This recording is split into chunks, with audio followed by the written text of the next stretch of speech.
took it to 10.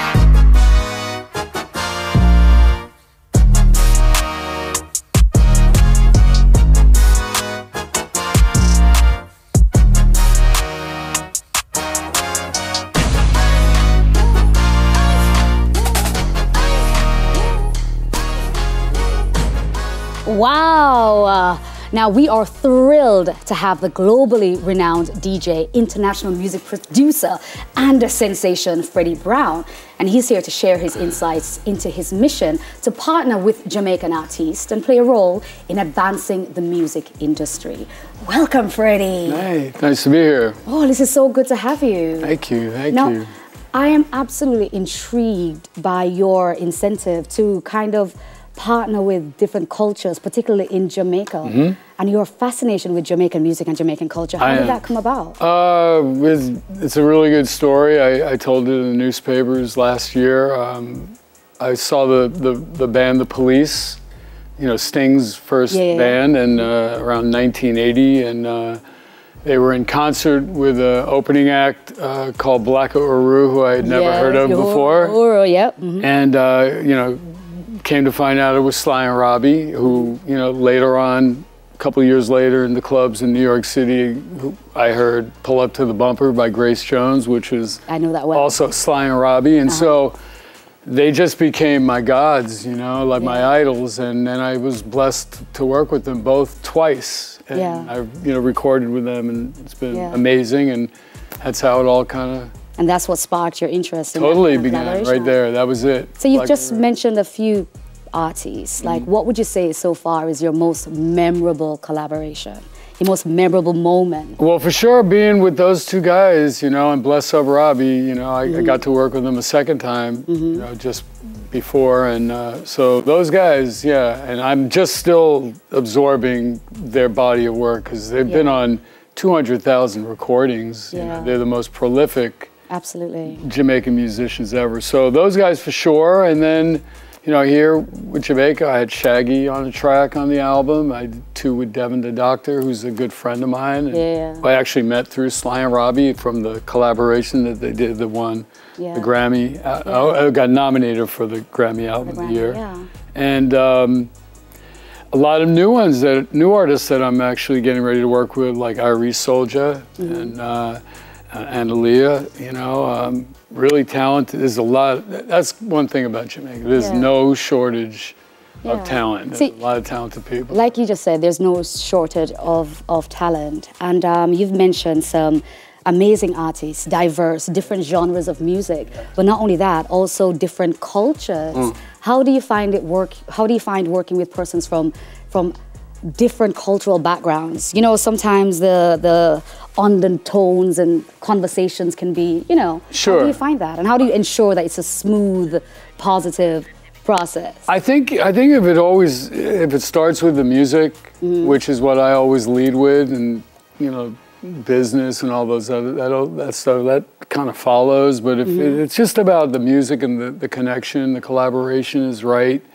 and, you know, we delve in together, you know, from that standpoint, it can be real cool. And I've been fortunate. I work with artists from Lagos, Nigeria, Niniola, who's on a track of mine that I put out in 2016 called Get Up. That was amazing. I didn't know anything about Lagos or Nigeria other than Fela Kuti and, you know, I love Fela. And all that, you know, going back in the history of that music, and then to find out, you know, that led to James Brown, and, you know, and all of it, you know, even yesterday I'm listening to Toots and the Maytals' Funky Kingston, which it sounds like a James Brown record. It really does on a lot of levels. So it's just all, for me, connects, you know, and it's about the music. I don't let anything else really. I love that. And I'm loving the different nuances. Like, you talk about Fela, you've worked with Shaka Khan, you've worked with Shaggy, you're talking about Lagos.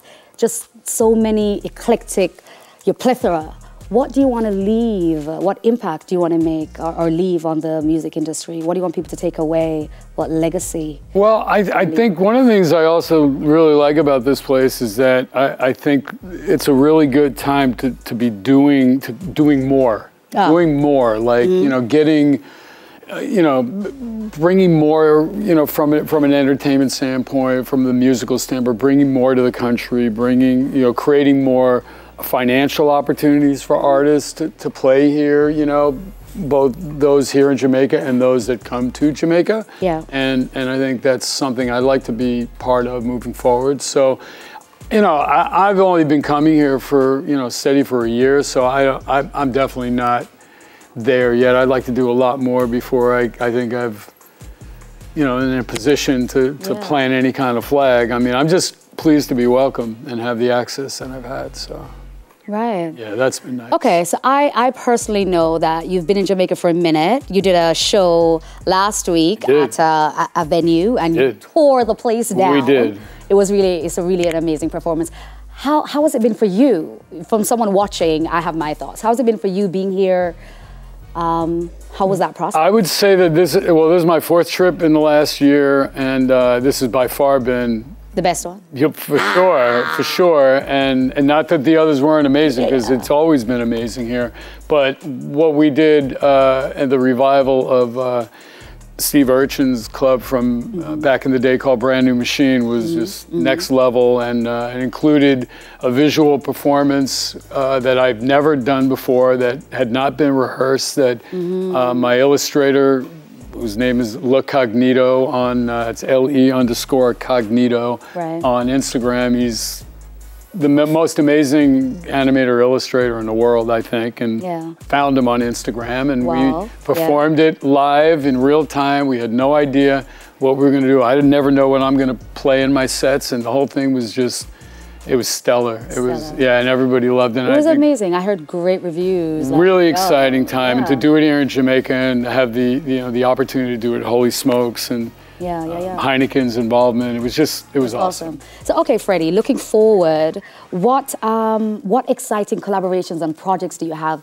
ahead? We don't have a lot of time, but I really want to know where people can come and find you, find your work, see you perform. So I'm moving over to the Cayman Islands after this, and I'll be performing there a couple times a month at a venue called the Sandbar. The first one is on 10/27. It's Halloween. Okay. And then I'll be doing a festival that I created called Vibrasphere. The first one is on 11/17 at the Sandbar, and I'll be back here in Jamaica as well. Excellent. And then on the collaboration side, you know, I'm interested in working with anybody, really. I'm open, and I have a lot of music, you know, to collaborate with. So.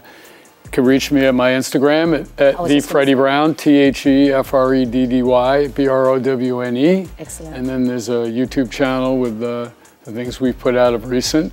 And finally, you know, our visuals, which I keep talking about, we've formed a new company called Candy, which will be out of the Cayman Islands. But we're very excited about the opportunity. We're excited to have started it all off here in Jamaica. So. Well, thank you so much, Freddy Browne. Yeah, well, thank you for having me. It's awesome to have you here. It was really nice, special work. We love that.